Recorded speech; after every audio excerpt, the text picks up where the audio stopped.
Hello everyone, cricket rockstar Devo Tyrell Ordain here, and let's just get on with it tonight because we don't stick at all. So, a few nights ago, Australia continued its dominance over the West Indies on its tour to the Caribbean with a comprehensive 8 wicket victory over the West Indies in the second of five T20 internationals between the two teams that took place at Sabina Park, Kingston, Jamaica, not only to take a 2-0 series lead with 3 matches remaining, but also spoiling Andre Russell's farewell international match. West Indies batted first and posted 172 for the loss of 8. Opener Brandon King top scored with a rapid 51 of 36 deliveries. After a promising start, the men in maroon middle order suffered yet another collapse, losing 5 wickets for just 35. Andre Russell played in his final game for the West Indies, provided some late fireworks with a quick fire 36 runs of 15 deliveries, helping the West Indies reach a respectable total. Adam Zampa was the pick of the Australian bowlers, taking 3 wickets for 29, while Glenn Maxwell also contributed with 2 for 15, as the Aussies, who had opted to field first with a spin heavy attack, pulled things back for the visitors. In their pursuit of 173, Australia comfortably chased down the 173 with 28 deliveries remaining. Josh English was the star of the chase for the Baggy Greens, smashing an impressive 78 of just 33 deliveries, including 7 boundaries and 5 maximums. He was well supported by Cam Green, who scored 56 of just 32 deliveries. Inglis and Green shared an unbroken 131-run partnership for the third wicket, which was a record for Australia. Australia's aggressive batting ensured a dominant 8 wicket victory with just 28 deliveries remaining and 4.4 overs left on the whole. Inglis was adjudged player of the match for his brilliant half century. You can say that the Aussies came out all guns blazing, and with the depth they have in this T20 side compared to last year's World Cup where they went for all experience over youth, it shows that the team is going from strength to strength towards next year's edition in India and Sri Lanka. As for the West Indies, once again, it's back to the drawing board.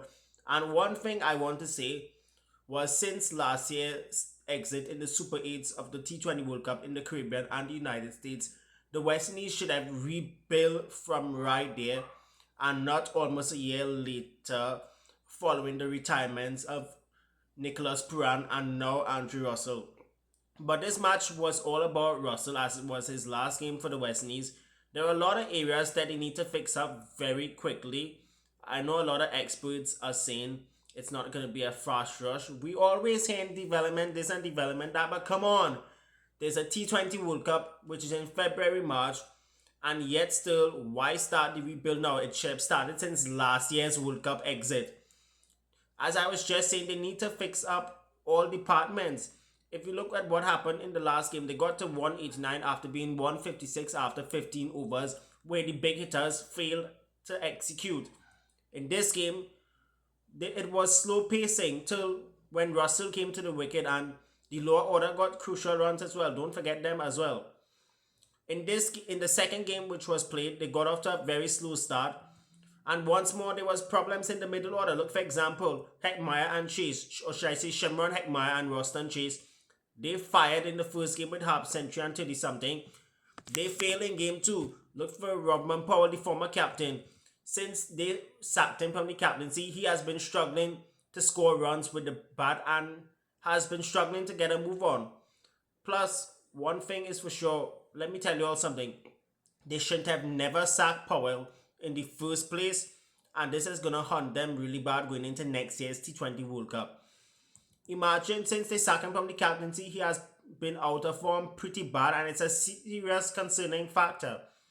As for the experienced bowlers, now I am going to I am giving Akil Hussain and Jason Holder a blight, but the other experienced bowlers in the team, minus Hussain and Holder, they went for plenty. And the question that needs to be asked is, should Matthew Ford be given a run in the next game? And of course, Romario Shepherd has to automatically slot back in now that Russell is retired moving forward. And there's a likelihood that Ford could replace either Powell or Holder next game. Who knows? Because you need to rotate your players almost every game.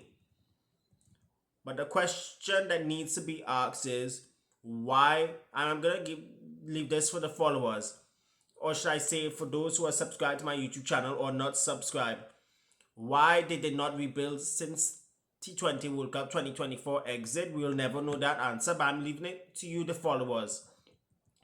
Earlier today, Thursday, Pakistan avoided an embarrassing whitewash away from home following a 74-run victory over Bangladesh at Mirpur. But I want to share my thoughts on this short three-match series, which was never supposed to be a part of the Future Chores program, but was hastily arranged by both the Bangladesh and the Pakistani Cricket Board for two things. One, both teams, they were supposed to play a one-day series in Bangladesh, but instead they opted for T20s due to preparations for next year's World Cup in India and Sri Lanka. Oh, sorry guys. And also the lack of cricket for the visiting Pakistanis. Now, the last set of games Pakistan played was T20s against Bangladesh, in which they won 3-0 in Lahore.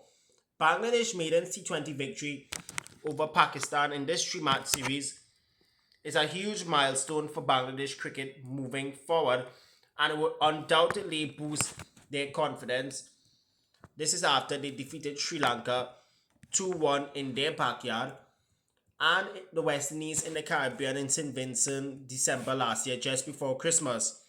Plus, one of the reasons why Bangladesh won at home was due to home advantage, which played a massive role, as in Dhaka it is always known to be a very tricky wicket to bat on, and it always has been slow, and it also suits the spinners especially. Bangladesh, they capitalize on these home conditions brilliantly well, which are vastly different from what Pakistan batters, or should I say batsmen, are typically used to, because most of the times the visiting Pakistanis, they always prefer to play on flat tracks compared to difficult wickets. Pakistan's batting order in this series struggled big time, minus for the last game. But throughout this series, in particular the first two matches, they were bundled out for 110 on what was very difficult to adapt to Bangladeshi wickets.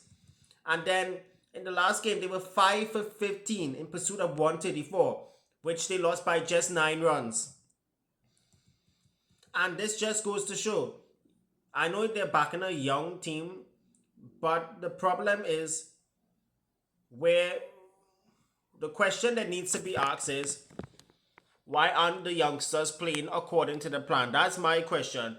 Forget about calling back Baba Azam, Mohammad Rizwan, Shaheen Shafri. That is not going to solve the problem. Like literally, when they were in the team, there was always chaos and bacchanal along with infighting. This is the young Pakistan side that they need to back all the way till the T20 World Cup, because if they don't, it's going to be problems moving forward for the future. As for the Bangladeshi bowlers, especially in the first two matches, were absolutely exceptional. Mustafizur Rahman delivered a masterclass in economical bowling in the first T20, taking 2 wickets for just 6 runs from 4 overs. Their spin attack and disciplined bowling were very key in restricting Pakistan in the two games. Jaka Ali was named player of the series for Bangladesh for his consistent run scoring on difficult wickets, contributing crucial runs including a half century in the second T20I. And from Pakistan's side, Sahiba, I don't know how to pronounce it because these subcontinental names does give me a heart attack at times. Sahizadad Farhan's half century in the last game was the only standout performance for Pakistan in this series. Also, I want to also give some credit to Salman Mirza, who was given a go in this T20 series. He, in my opinion, literally impressed me a lot with his left arm pace, and hopefully they give him a long run in the future. Bangladesh, as I said before, will be a team to watch out for come next year's Men's T20 World Cup, as it's taking place in India and Sri Lanka due to favorable conditions. As for Pakistan, their steep decline in T20 internationals continue to occur almost every single series, or should I say day by day, they have been playing despite beating the same opponents in Pakistan more than a month ago. And Pakistan's next series, though, is against the West Indies, which starts next weekend in Florida, next Thursday, the 31st July. And there's a doubleheader on the 2nd and 3rd of August, respectively. I do not see West Indies coming back to defeat Australia, as it's a difficult task, even though the wickets in Warner Park, Basiteri Sinkits tend to be flat most of the time. If you saw last year's CPL, more than 250 runs was scored on these types of deck. Will it be the same? Who knows? That's it for all now, guys. Remember to like, comment, and subscribe to my YouTube channel. This is Tyrell Ordain, aka the Cricket Rockstar Devo, saying be good, be cool, stay frosty, and we'll continue. Adios.